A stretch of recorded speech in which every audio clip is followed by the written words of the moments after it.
CM Revanth Reddy సోదరుడు తిరుపతి రెడ్డి ఇంటికి hydro అధికారులు నోటీసులు జారీ చేశారు. మాదాపూర్ అమర్ కో ఆపరేటివ్ సొసైటీలోని తిరుపతి రెడ్డి నివాసం ఎన్టీఎల్ పరిధిలో ఉన్నట్లు అధికారులు గుర్తించారు. మరోవైపు దుర్గం చెరువును ఆనుకుని ఉన్న Kavuri hills, nectar hill colony, doctors colony, Amar society వాసులకు కూడా నోటీసులు జారీ చేశారు. ఈ క్రమంలోనే దుర్గం చెరువు పరిసరాల్లోని నిర్మాణాలపై రెవెన్యూ అధికారులు ఫోకస్ చేసినట్టు తెలుస్తోంది.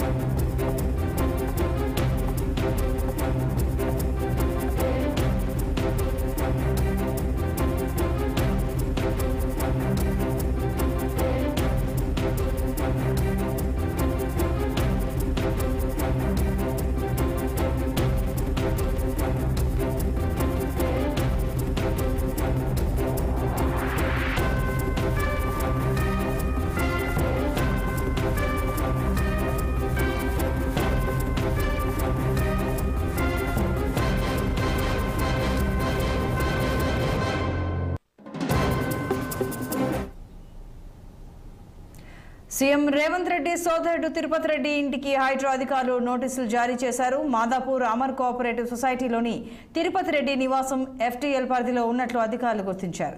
మరోవైపు దుర్గం చెరువును ఆనుకుని ఉన్న Kavuri hills, nectars colony, doctors colony, Amar society వాసులకు కూడా నోటీసులు జారీ చేశారు.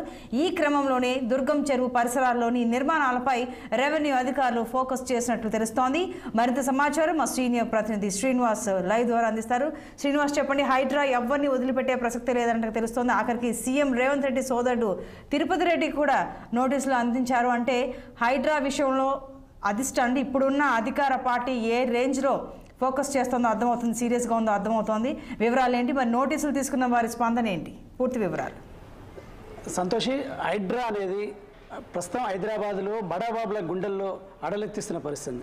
ఎందుకంటే ఎవరైతే చెరువులు నాలాల ఆక్రమించి ఎఫ్టీఎల్లో నిర్మాణాలు, పెద్ద పెద్ద భవంతులు నిర్మాణాలు చేపట్టారో వాళ్ళ గుండెల్లో గుబులు పుట్టిస్తుంది ప్రస్తుతానికి హైడ్రా. ఈ నేపథ్యంలో కూడా మనం చూసినాం, అది ఎవరైనా సరే వదిలిపెట్టే ప్రసక్తి లేదు. హైదరాబాద్ను పరిరక్షించడమే, హైదరాబాద్లోని ఉన్న చెరువులను కాపాడమే లక్ష్యంగా హైడ్రాకి ముందుకు పోతుందని కూడా సీఎం రేవంత్ రెడ్డి స్పష్టంగా చెప్పారు. దాంట్లో నా సొంత వారునైనా సరే, ఎంత పెద్ద వారున్నా సరే వదిలిపెట్టే ప్రసక్తి లేదు, కూల్చివేయడమని కూడా స్పష్టం చేశారు. మరొక వైపు అదే విధంగా కూడా హైడ్రా కమిషనర్ రంగనాథ్ కూడా దూకుడుగా వ్యవహరిస్తున్నారు. ఈ క్రమంలోనే ఎప్పటికప్పుడు ఈ ఆక్రమణలపై కూడా ఎప్పటి నివేదికలు తెప్పించుకోవడం, వాటిని సర్వేలు చేయించడం, దాంతోపాటు వాటికి సంబంధించిన ఒక క్లారిటీ రావడంతో వెంటనే నోటీసులు జారీ చేసి కూల్చేయడమే. ఈ విధంగా గత కొద్ది రోజులుగా హైడ్రా అనేది హైదరాబాద్లో దూకుడుగా ముందుకు పోతుందని చెప్పొచ్చు. ఈ క్రమంలో ఎన్ కన్వెన్షన్, సినీ హీరో నాగార్జునకు సంబంధించిన ఎన్ కన్వెన్షన్ కావచ్చు, అదేవిధంగా ఎంఐఎంకి చెందిన ఎమ్మెల్యే కావచ్చు, ఎంఐఎంకి చెందిన ఎమ్మెల్సీకి సంబంధించిన నిర్మాణాలు కూల్చడం కావచ్చు. మరొక వైపు ఏదైతే అనురాగ్ కాలేజీ, బీఆర్ఎస్కి సంబంధించిన ఎమ్మెల్యే అనురాగ్ కాలేజీ అధినేత ఏదైతే పల్లా రాజేశ్వరరెడ్డికి సంబంధించి కూడా చెరువులు ఆక్రమణలు చేపట్టారు, అంటే కాలేజీ నిర్మాణం చేపట్టారని కూడా ఆ కాలేజీకి నోటీసులు జారీ చేసింది. మరొక వైపు మల్లారెడ్డికి సంబంధించిన ఇన్స్టిట్యూషన్కి సంబంధించి కూడా ఇప్పటికే తాజాగా రెవెన్యూ అధికారులు సర్వేలతో పాటు నోటీసులు కూడా జారీ చేసిన పరిస్థితి. సో మరొక వైపు ఎంఐఎం నేత అసదుద్దీన్, అంటే అతనికి సంబంధించిన కాలేజీకి కూడా ఇప్పటికే నోటీసులు జారీ చేసిన పరిస్థితి. అంటే మొత్తంగా బడాబాబులో హైదరాబాద్లో ఈ చెరువులు ఎఫ్టీఎల్, అదేవిధంగా బఫర్ జోన్లలో ఆక్రమించుకుని నిర్మాణాలు చేపట్టారు. ఈ క్రమంలోనే వాటికి సంబంధించి కూడా ఇప్పటికే దూకుడుగా వ్యవహరించి నోటీసులు ఇస్తుంది. మరొక వైపు సీఎం రేవంత్ రెడ్డి నిన్న కూడా స్పష్టంగా చెప్పారు, తన ఎఫ్టీఎల్లో అదేవిధంగా చెరువులలో అక్రమంగా తన సొంత వారు నిర్మాణాలు చేపట్టినా కూలగొట్టేస్తామని కూడా స్పష్టం చేశారు. తాజాగా తన సోదరుడు తిరుపతి రెడ్డికి సంబంధించి కూడా ఏదైతే ఆ నోటీసులు హైడ్రా జారీ చేసింది, ఈ క్రమంలో కూడా ఇది సంచలనంగా మారిందని చెప్పొచ్చు. ఎందుకంటే ఒక తెలంగాణ సీఎం రేవంత్ రెడ్డికి సొంత సోదరుడు అతనికి నోటీసులు జారీ చేయడం అంటే హైడ్రా ఎంత దూకుడుగా వెళ్తుంది, ఎంత అంటే హైడ్రా వ్యవహారం అనేది ఏ విధంగా అనేది అందరికీ అర్థమవుతుంది.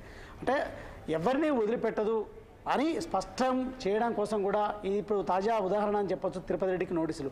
ఈ క్రమంలో కూడా ఏదైతే ఈ FTL జోన్లో ఉన్న నిర్మాణాలు కావచ్చు, అది మొత్తంగా ఈ స్వచ్ఛందంగా ఇప్పటికే వారికి నోటీసులు అందరికీ నోటీసులు ఇచ్చింది. ఈ క్రమంలో కూడా తిరుపతి రెడ్డికి సీఎం సోదరుడు తిరుపతి రెడ్డికి కూడా నోటీసులు ఇచ్చింది. ఈ నేపథ్యంలో కూడా తిరుపతి రెడ్డి కూడా స్పందించారు.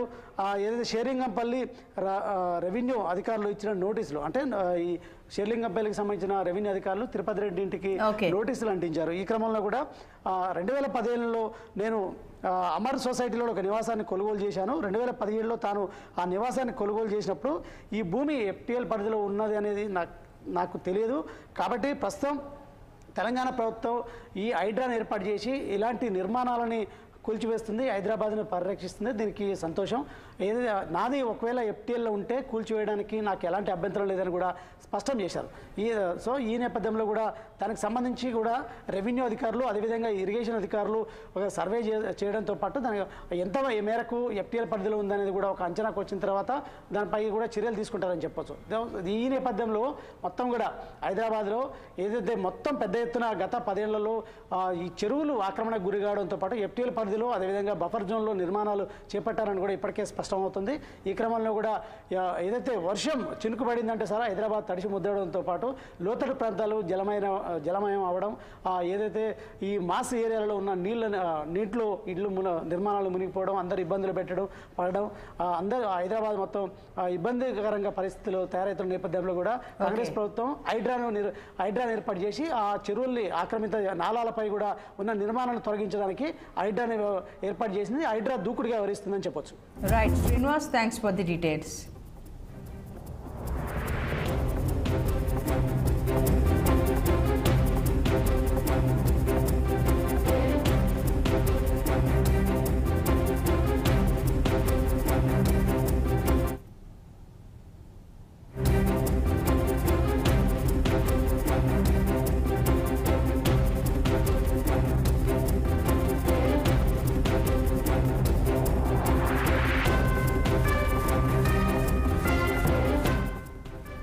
చెరువుల కబ్జాలపై రాష్ట్ర ప్రభుత్వం మరో సంచలన నిర్ణయం తీసుకుంది. FTL బఫర్ జోన్లలో ఉన్న నిర్మాణాలకు సైతం నోటీసులు జారీ చేసింది. ఈ క్రమంలో శేర్లింగంపల్లి మండలం పరిధిలోని 5 చెరువుల FTL బఫర్ జోన్లలో ఉన్న నిర్మాణాలకు నోటీసులు పంపించారు. దుర్గం చెరువులో ఒక్కరోజే 100 ఇళ్లు, వాణిజ్య సముదాయాలకు నోటీసులు జారీ చేశారు.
చెరువుల కబ్జాలపై రాష్ట్ర ప్రభుత్వం మరో సంచలన నిర్ణయం తీసుకుంది.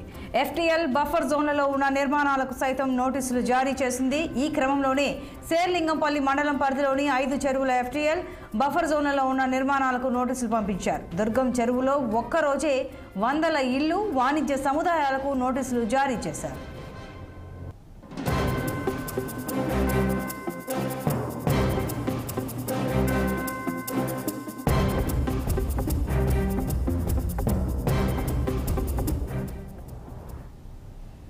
ఇవి bulletin updates. Keep watching 6 TV.